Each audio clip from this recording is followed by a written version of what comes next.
Hello everyone, my name is Christian. Welcome back to Tekpon. Today our guest is Stefan, the group CEO at Papirfly. Hello. Hey, Christian, nice to meet you. Nice to meet you. Thanks for joining our podcast. At first, please tell us what your company does. We're essentially a digital asset management and content creation company. So we help large brands to create a place where they can store all of their digital assets, create one version of the truth, and then from that create fantastic and engaging content that is on brand and is delivered at scale. What do you see is the biggest problem that you solve for the companies?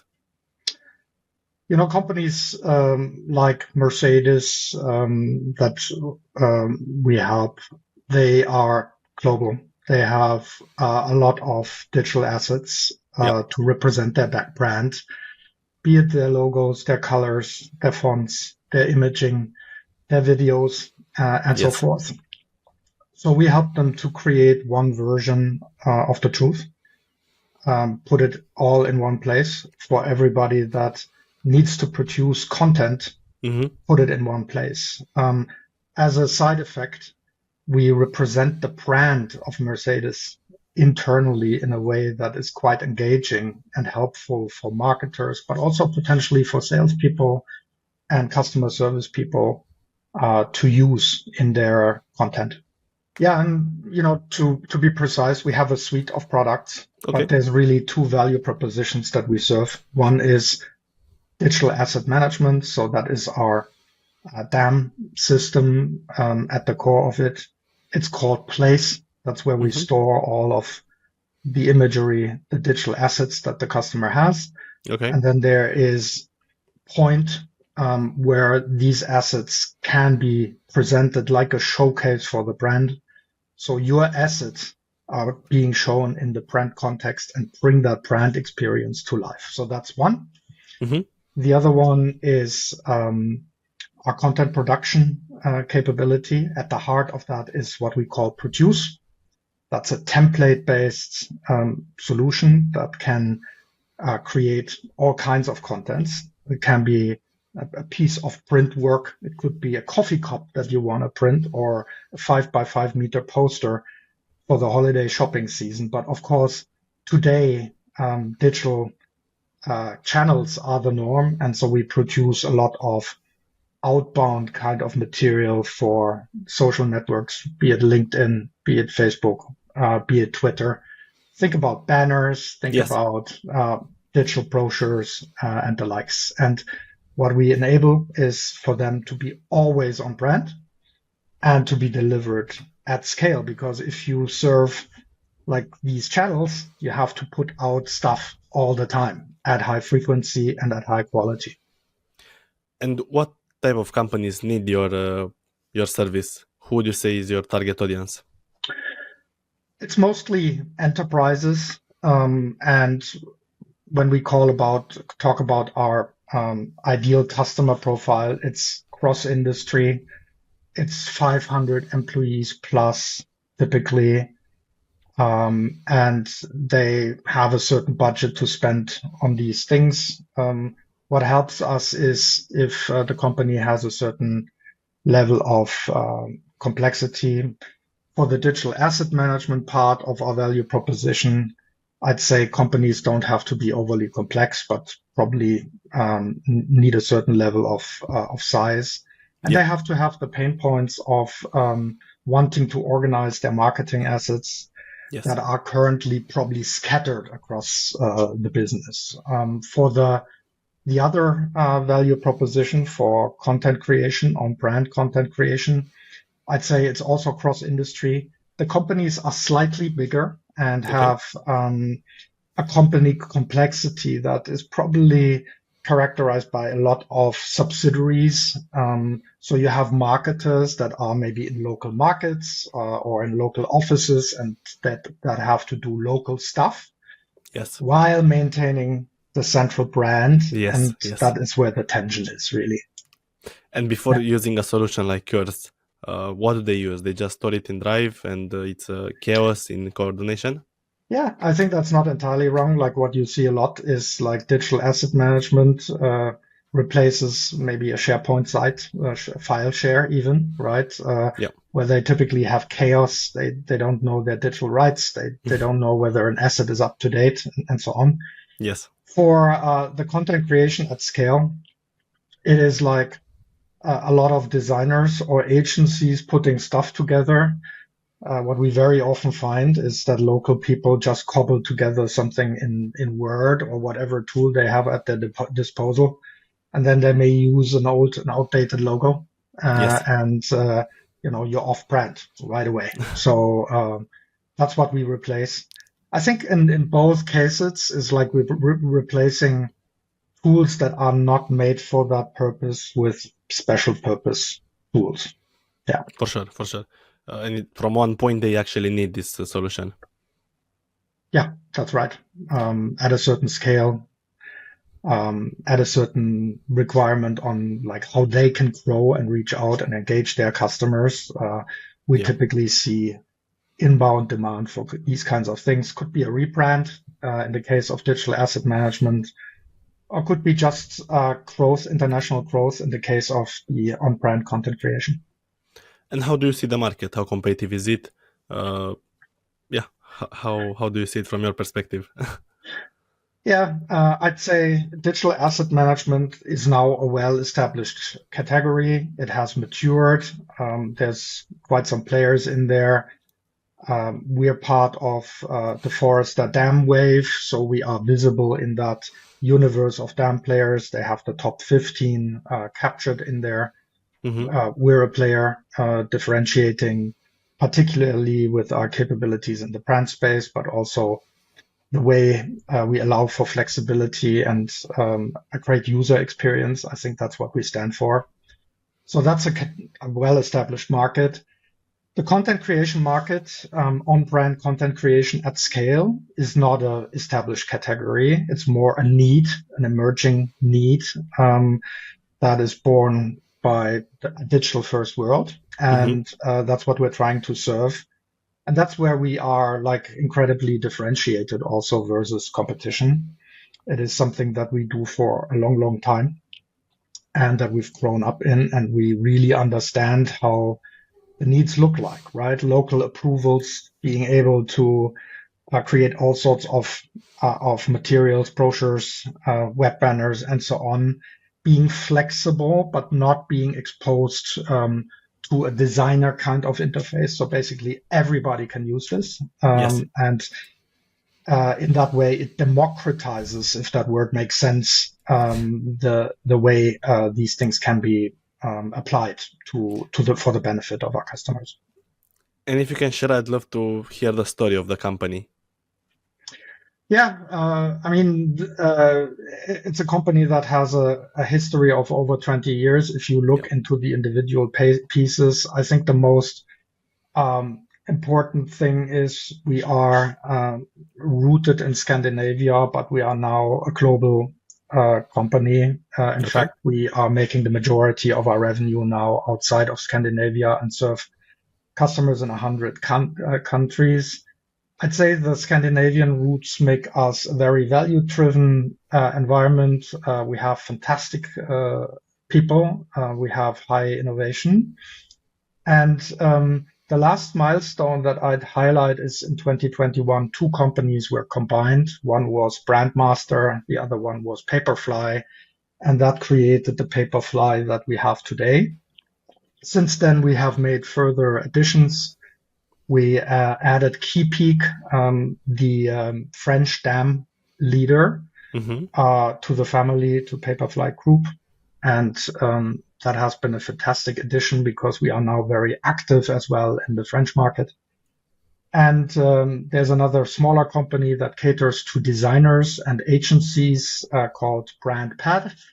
That allows you to create brand guidelines. We also added that to the family. That was a little earlier, roughly 2 years ago. And so we are a very value-driven culture, but also we are trying to reach out into the different markets and serve customers broadly. And that's an expectation from our customers because they are international players very often. And so being in their home markets, but also being Yes. in their downstream markets is important. Yeah, absolutely. And I'd love to know the story of you joining the company. So my apologies for the bad acoustics. So No worries. I'm in the software business for the last 25 plus years. Worked in large and small scale environments, amongst them Microsoft, Adobe, and others. And when I was in my summer holiday last year in 2023, I was called, and it was the chairman of the company, and we had a very nice talk. And he said, like, would you be open to help us potentially? And I looked at the company and I thought, wow, this is an amazing game that this company is playing. There's a couple of things that are coming together. A, it's great technology. B, it's about empowering people.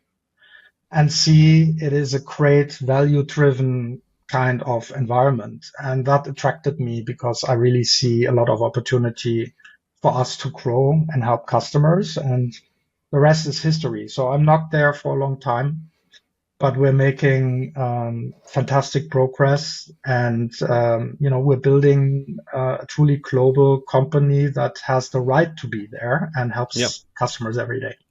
that's amazing. And now you have over 1 year at the company, right? Yes, roughly a year. Yeah. Yes.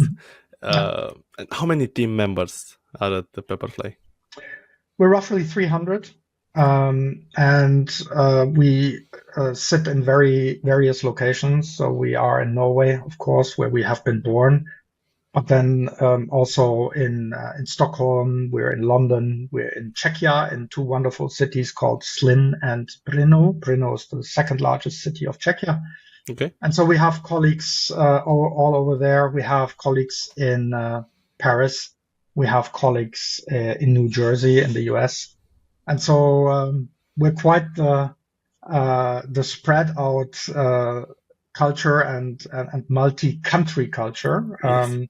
But we have created something like centers of gravity for different functions in the company. So, for example, in Czechia, we do a lot of our design and technology development. So that's an area, a place that we are very proud of.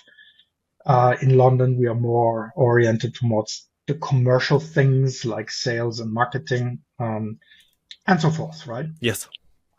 What do you say was your biggest challenge since joining the company? I think the biggest challenge for us is in a very dynamic marketing technology environment to sort of send our message with clarity to support our growth. As a company of our size, we're not exactly the smallest. You know that MarTech has a very long tail and there's very small companies there, but we're also not the biggest. And so we need to make ourselves heard.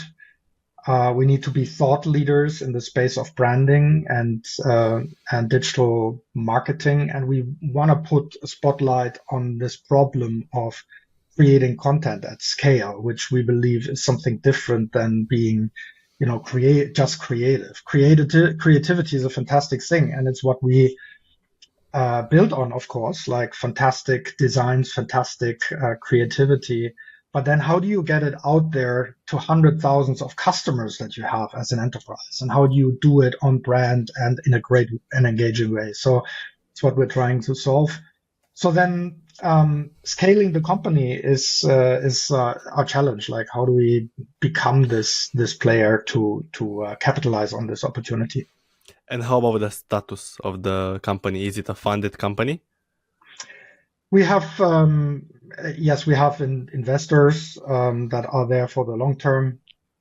And our investor base is also international and quite well versed in the SaaS space. And we have a good mix of investors to cover the different aspects of business growth. So we have, I don't think that's a secret, Verdane, a very decorated Nordic investor as our lead investor, but then we also have individuals that stand behind the company that have done these kinds of things over and over again. And so we're super happy about the kind of support we're getting and the kind of insights that are coming from our investors to help our strategy. For sure. And I'm curious now about the pricing. How do you monetize? Yeah, it's actually relatively straightforward. You buy instances of our product, and with each instance comes a certain usage right, which then scales with the number of business users and marketing users or expert users, I would say.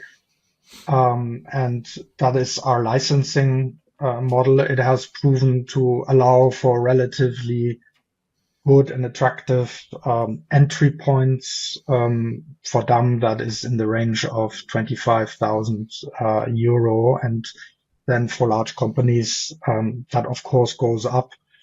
The same is true for content creation, for the on-brand content creation, which then builds on the digital asset management technology. Of course, it sits essentially on top of that, and it's an extra instance that you buy.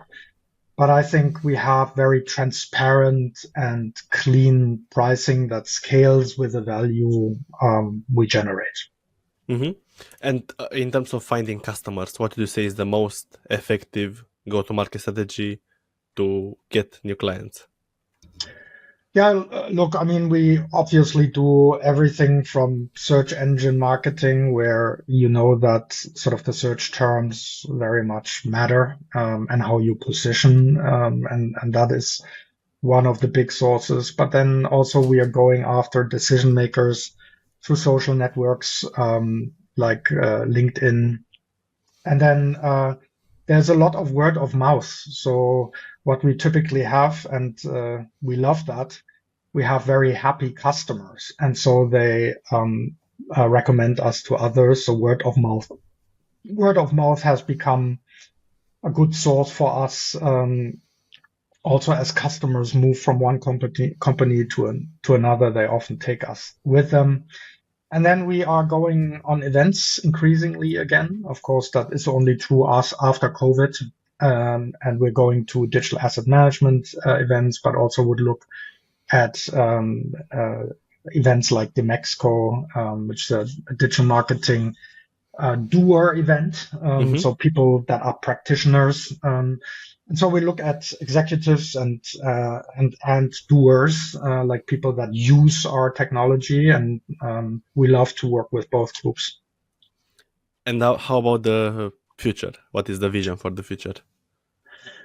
I think the future is of course in evolving the on-brand content creation into sort of a more well-defined category. I think we can probably help shape that. And you well know that a lot of content creation in the future will be assisted at least by artificial intelligence. And so, of course, that is one area that we are very interested in and that we're innovating in. In fact, that is something that we today have in our product. But then there's also the whole holy grail of content performance, if you will. So if you create content and you use it, like which of your assets and your photos, your imagery work better than others? Like what are the kind of designs that create the most demand out there for your customers, right? So what are the most engaging? And so that requires a certain level of analytics and data tracking within your technology. And that is something we're investing in as well. So while digital asset management is probably more about efficiency, I believe the content creation is more about effectiveness and efficiency. And I think that's what we need to put in the product even more. Absolutely. I totally agree and support your mission. I think what you do is fantastic and really helpful for brands. We now reached the final part of the podcast where I want to listen to your story, basically how you started in software, how you started your career, and any key lessons that you learned along the way. Yeah, happy to do that. Look, I'm originally a mechanical engineer and business administration guy. And when I finished my studies around, I think, 97, I was a heavy user of software, and the internet was only emerging. And instead of going into mechanical engineering environment, like building cars or machines, like, given that I'm German, that would have been the natural choice. I went into Okay. software, Yeah. and I became a product manager as my first job. And it Nice. was probably the most eye-opening and interesting job that I ever had. I still think it's the most fun job in the world. Okay. So I can recommend to everyone to do a product management job once, because it has all aspects of strategy, the customer, the commercials of it, the go-to-market, and so forth. But then I quickly went into growing my responsibilities, became an entrepreneur myself, failed dramatically, and that's probably one of the learnings. With a colleague, I did something like Sonos, but in 2001, and it Okay. was way too early. So the learning there is, timing has to be right. Yes. And then I went through different roles over my career at large companies, but then choose to return to smaller ones. And that's why I'm today at Papirfly. I really enjoy the directness of the experience, the level of customer intimacy that we can have, the closeness to the product. And I think my suggestion to everyone is basically be curious and be a lifelong learner. Stay open for the things that are happening around you, be it AI or be it whatever, and use it to a positive, and have purpose. Have purpose in what you do. And I think my purpose is to empower people. Yes. And empowering people with doing great marketing is what the company does. So I'm very much in the sweet spot of my purpose, and that's why I enjoy my job so much. That's amazing. That's amazing. So that would be your best piece of advice for somebody that just finished college, to stay curious and learn. Yeah. Listen to the And say others. yes to something, right? Yes. While it may not be exactly what you had in mind, it may be getting you on a trajectory that is super interesting, right? So my son just is about to finish his studies, and he had this opportunity to become a designer in a shoe company. Okay. And it is shoes, like luxury leather shoes type of stuff. And Okay. his idea was more to design sports equipment. But he took that opportunity and he jumped into it, and he learned how to hand stitch leather and craft luxury leather shoes. And I think it's amazing, right? It's like completely different to what he had in mind, Yes. but it's a fantastic opportunity. And he will come back to the sports shoes at some stage, I'm sure. For sure. Thank you so much, Stefan. I really enjoyed the podcast. You are great. You are an inspiration, and I'm really grateful. Thank you, Christian. You take care. Thank you so much. Bye-bye.